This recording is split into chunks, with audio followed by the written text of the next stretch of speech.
happened before the game. You know, we were 7 points up with 20 minutes to go. We had ourselves in a winning position, and we let it slip. And I knew once the quarter-finals were over, this game was going to be dug up this week, and I'm sure there'll be plenty of it over the week ahead, you know. Yeah. And how did, I mean, does that take from Mayo's performance on the day that you let it slip? Like, listen, I would always say that we lost the game. Probably that's just been a biased view, maybe rather than Mayo won it, but they did deserve credit. They kicked some fantastic scores in the last 20 minutes, and they got goals, they got momentum at a crucial period of the game, and you know, 50 from 55 minutes in, you know, they were dominating the game, and you know, they probably, the scores they kicked, they deserved to come out on top. But from a personal perspective and a team perspective, we were very disappointed to have let that one slip. You know. All right, then, well, let's talk about the modern Mayo team, and you've been looking at the Mayo midfield. Yeah, you know, I think James Horan has done a good job with this Mayo team. I think they're hungry, they're well structured, they're strong defence. But it was really in midfield that I think the improvements over the last two games have come. In the first game against Sligo flooded midfield, and Mayo struggled to get a stronghold. Barry Moran was playing with Danny Geraghty, and they brought in Aidan O'Shea at half-time in that game, and they dictated the second half. And not unlike today, you know, Neil Gallagher, you know, midfield is still very, very important. I think in this year's championship, you know, we've gone back to the fundamentals of winning primary possession in the middle of the park. And against Down, the two of them put on a masterclass, particularly Barry Moran, who cleaned out Down in the aerial battle, and there was some great catches. But Aidan O'Shea is the other factor. The two of them work well together. He can also get forward and kick a score. Now the talk is maybe in Mayo that Horan is going to sacrifice O'Shea and maybe try him in a full forward. They tampered with O'Shea and Moran during the league at full forward. And, you know, they might be robbing Peter to pay Paul to a certain degree, because I think these two guys have been very strong in the middle, and it's going to be a very interesting midfield battle. The interesting thing from a Dublin perspective is that I don't like the dynamic of Bastick, Macaulay and Fennell all playing. I think that has meant Dublin have lost their shape to a certain degree, because Macaulay tends to sit back in the middle, and it has affected the shape of their forward line.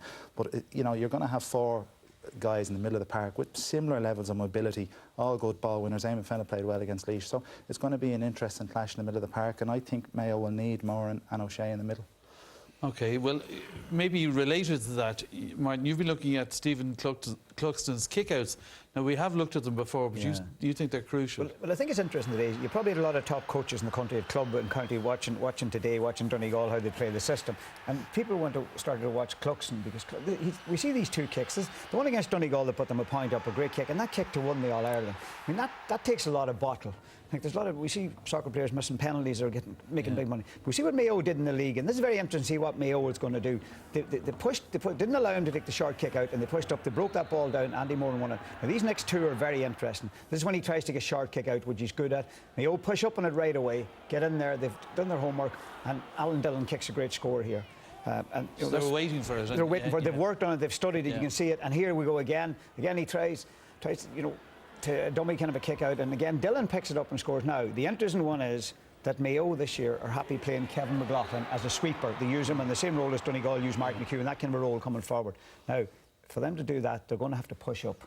So that's where I think Kieran's right, that Michael Dara Macaulay, who's the most mobile midfielder, is going to have to go into the middle of the field and stretch.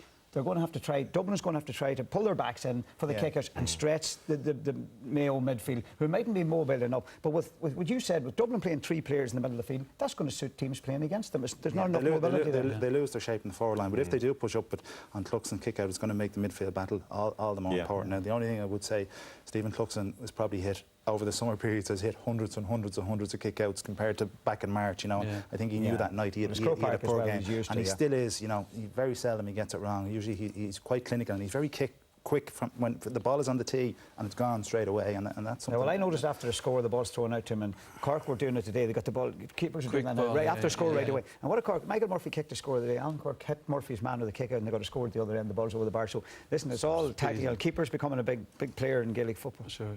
Tony, two of the other big players, the Brogans. Now you think, I mean, obviously they're star players, but you think their role is crucial? Absolutely crucial, and compared to last year, there's two factors. One, the Brogan factor, and we're going to look at that here, and it's how they played last year and how they're playing this year. And first of all, here we have against Tyrone in the last year in the quarter-final. This is Alan from 45 with his left leg.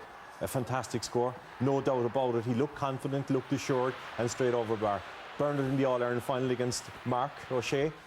An outrageous score, straight over the bar. Here we see this year against Wexford. Now, Wexford had men back. They made it very difficult for them, like Mayo are going to do, and he blasts the ball wide. Just not as sharp as what it was last year. There's a lot of hangovers. When you win in All-Ireland, the second year is very difficult to do the same, because mentally, you're not as aggressive as you were the year before. Now, that was really a really good pass straight in. That was against Meath, and this is the important one where he gets injured against Meath later on in the game. And Alan went off that day, and really, I know he's back playing again, but he mightn't be as sharp. Now, Diarmuid Connolly played that role, can play that role very well, but not as effective as what Alan would do. Here we see Diarmuid Connolly again, picking him out inside in the corner. Now, last year I think he would have finished it off there and gone for a goal. This year he took his point.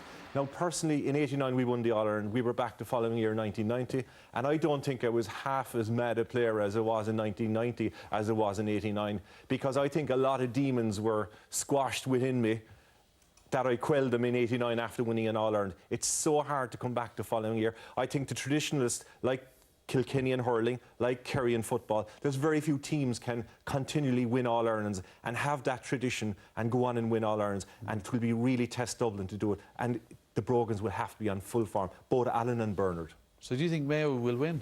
No. What was the point of all that then? I'll tell you why I don't think they'll win, actually. I think if Andy Moran was playing for Mayo, certainly I think Mayo would beat this Dublin team. I think this Dublin team are there for the taking, but I just don't think Mayo have enough in the forward, enough mobility in the forward line to take Dublin. Quick verdict?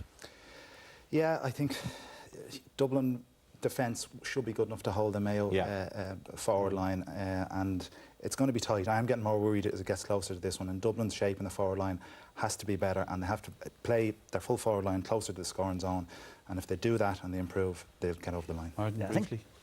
Connolly and Bernard Brogan inside will be important. Yeah. Brogan got enough ball, even with Alan not on the field. And Michael Dara McCauley in the middle of the field. This is a better Mayo team. It's a good Mayo team. They're tougher, more physical than the Mayo teams in the past. It's an interesting game.